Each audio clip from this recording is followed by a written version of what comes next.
What's going on, y'all? Jesse and Nikki from American Estates.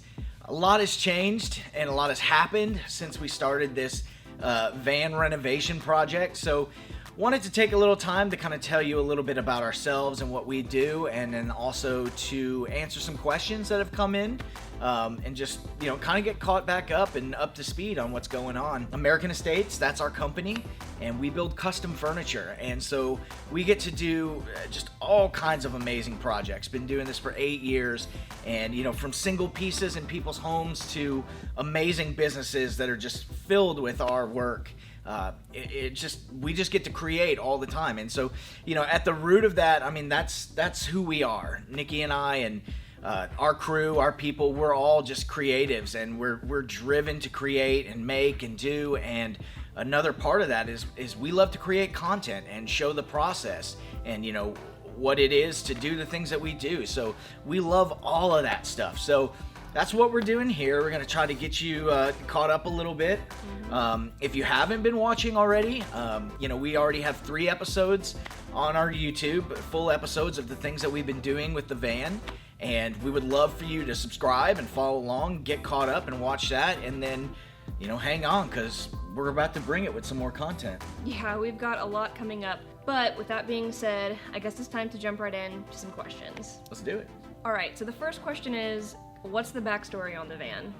Okay, well, I'm going to try not to run too long on that, but, long story short, I first saw this thing 22 years ago when I was just a teenager, and I would pass it all the time. And years and years and years later, fast forward to Nikki and I, we had recently started dating, and I'm obsessed, at least at the time, I was obsessed with trying to do deals and flip and trade and, make extra bucks on Craigslist. And so I just happened to, I'm just going to look at Craigslist before I walk into Nikki's house. Priorities, Yeah, priorities. So I look on Craigslist, and the very first ad that I see is for that step van, and I lost it. The price was just unbelievably cheap, and I thought there's no way that, and at the very least, this thing is already sold. So I called the guy up. He said he still had it. I said, it's sold. Thus began the journey. Yep. And when Jesse bought that, I remember him just absolutely being like, you were just in heaven that whole night. You just couldn't stop looking at the pictures of it and talking about your vision for it. Yep. And, we were still really early on into dating, so I was still kind of trying to figure out what was going on with this guy. And I was quickly realizing how excited he was about this disgusting old van that I just did not understand. But over the years, he has constantly just been itching to take on this project, renovate it, get it going, make it into something cool. And I'll be honest, I did not see the vision, because this van was old, it was dirty, it was disgusting. It seemed like it had a million problems that were, of course, all over my head. So I'm just seeing it and thinking this is a disaster waiting to happen. So it ended up being kind of our mobile storage unit for, honestly, like the last 5 years. And the whole time, Jesse has just been, when can we do it? When can we do it? When can we do it? And it wasn't until... And you've been begging me to sell it. You're like, we just need to get rid of this thing. Yes, I was like, why do we have this? But one day we met a guy named Harry, who is our mechanic now, and he is really the one who just poured a lot of energy into convincing me that, hey, with a little bit of love and a little bit of hard work, this thing could really turn into an absolute beast and could be a really cool tool for your business. And I still wasn't on board with it. I still just felt like, it's not worth it. But then they started talking about making videos for YouTube, and that was really all it took. I was in. We're speaking your love language. Yeah. I was super excited to just take on this project to generate some content and really just dive into something that we've both been passionate about, and this was a way to make it work for both of us. Okay, so the next question is, what are you going to use the van for? So this van is going to be our furniture delivery vehicle for our business, and it's going to allow us to take projects once they're completed straight to our clients' homes without having to get involved in hooking up our giant trailer or needing to depend on something that's not covered in case we experience some weather. So all in all, this is going to be a major asset for our business, and it's also something that's just going to look really cool and be some pretty neat marketing. Yeah, rolling advertisement and the perfect vehicle for local home delivery. Exactly. Yeah.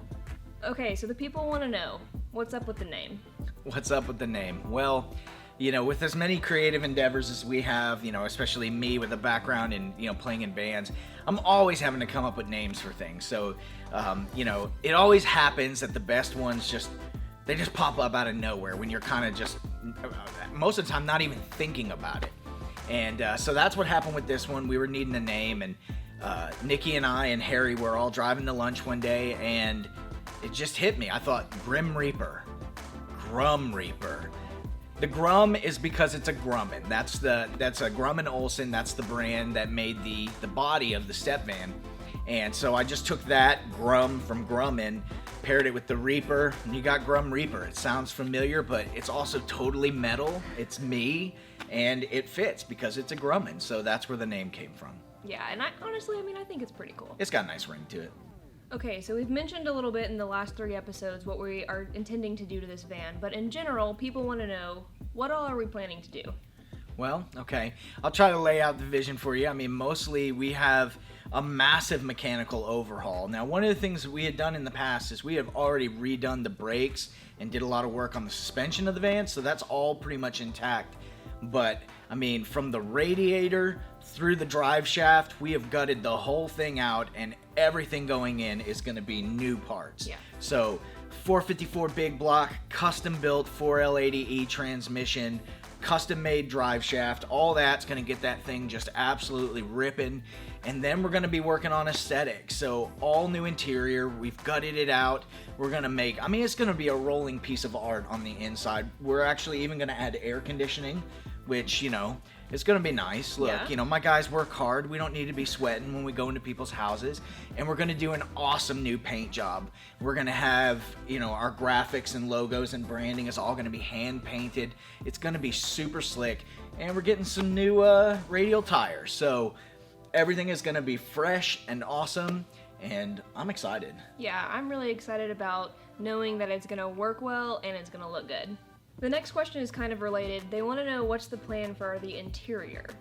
Okay, so specifically for the interior, we are going to create a closed-off wall between the cab portion and the cargo portion because we really want to have that secure and usable fully as transportation for our furniture goods.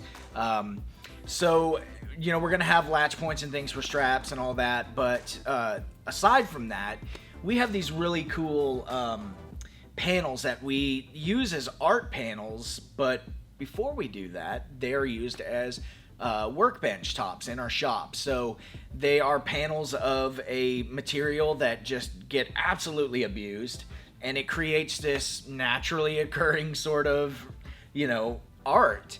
And it's very us. It's very representative of us. I think you guys are going to think it looks awesome.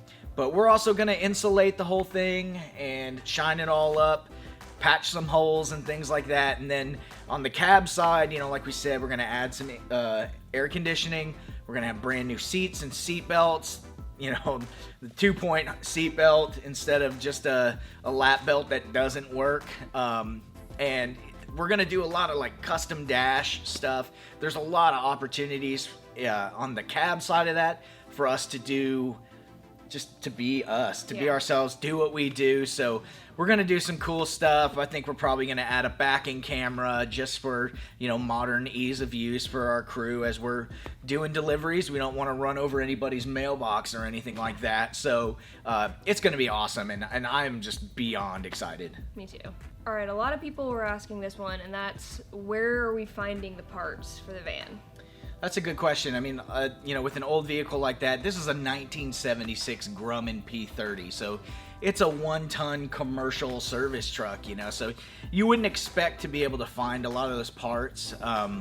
One incredible resource that we found that I found 5 years ago, and I've been making lists of parts fill in the shopping cart. Yeah, fill in the shopping cart, knowing at the time it wasn't the right time and I didn't have the resources. But guys, if you're out there, you know what it's like. You just dream. But there's a company called Mill Supply out of Ohio that, they have basically every single little replacement part for this exact specific vehicle. So honestly, like, we've got it easy. Like, we're just basically just, okay, I need that. We go there, there's the exact part, and there's no retrofitting, no modifying. It's just bing, bang, boom. So that's been amazing. It's making things easy. We've gotten, for this build, we've got a lot of parts already in from them.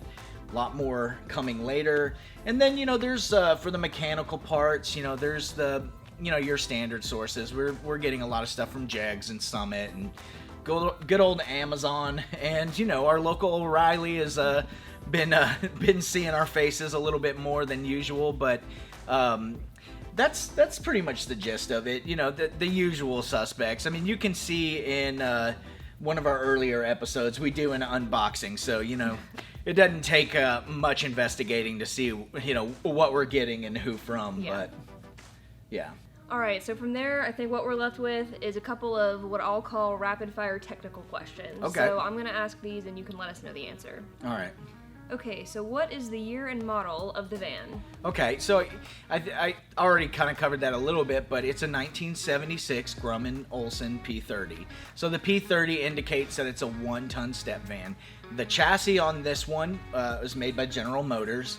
VIN tag says it's a Chevrolet, but, for all intents and purposes, Chevrolet, GMC, it doesn't really matter. I'm probably going to call it a GMC. I got a GMC steering wheel for it. I'm just a GMC guy. Yeah. But in any case, some of these Grummans had Ford chassis.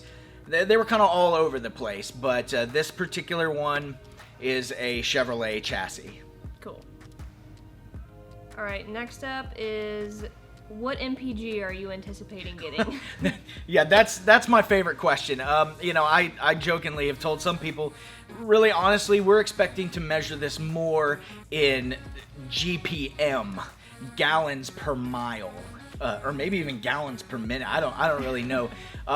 It's probably going to be atrocious. But all kidding aside, we're hoping and expecting reasonably probably about 8 miles per gallon. This is going to be a monster gas hog.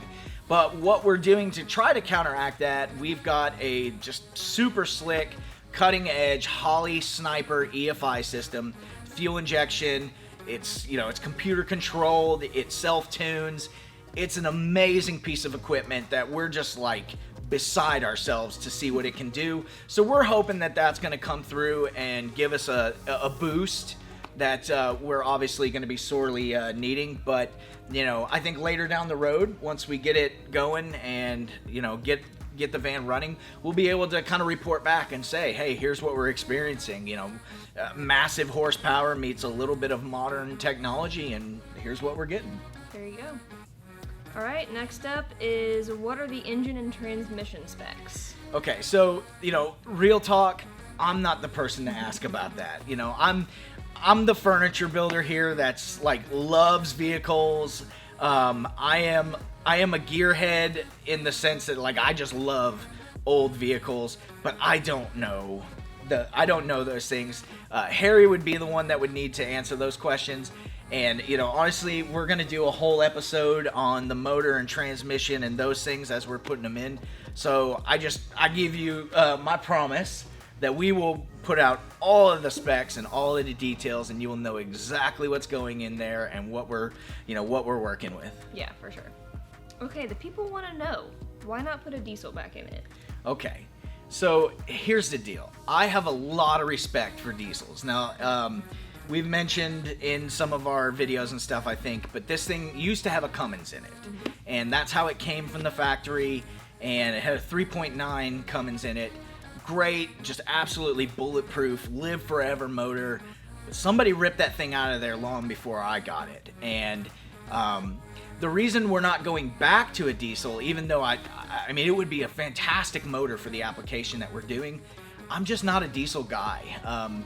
To be honest, I'm allergic to the smoke, and I mean that's legit. I'm seriously allergic to the exhaust, but also Harry, our mechanic, he's trained in gasoline, and So diesel just all around wasn't really the right thing for us, but who knows? Down the line, we're already planning some more projects. So there might be a diesel one in there because, you got to push, you got to learn and grow. So who knows what'll happen.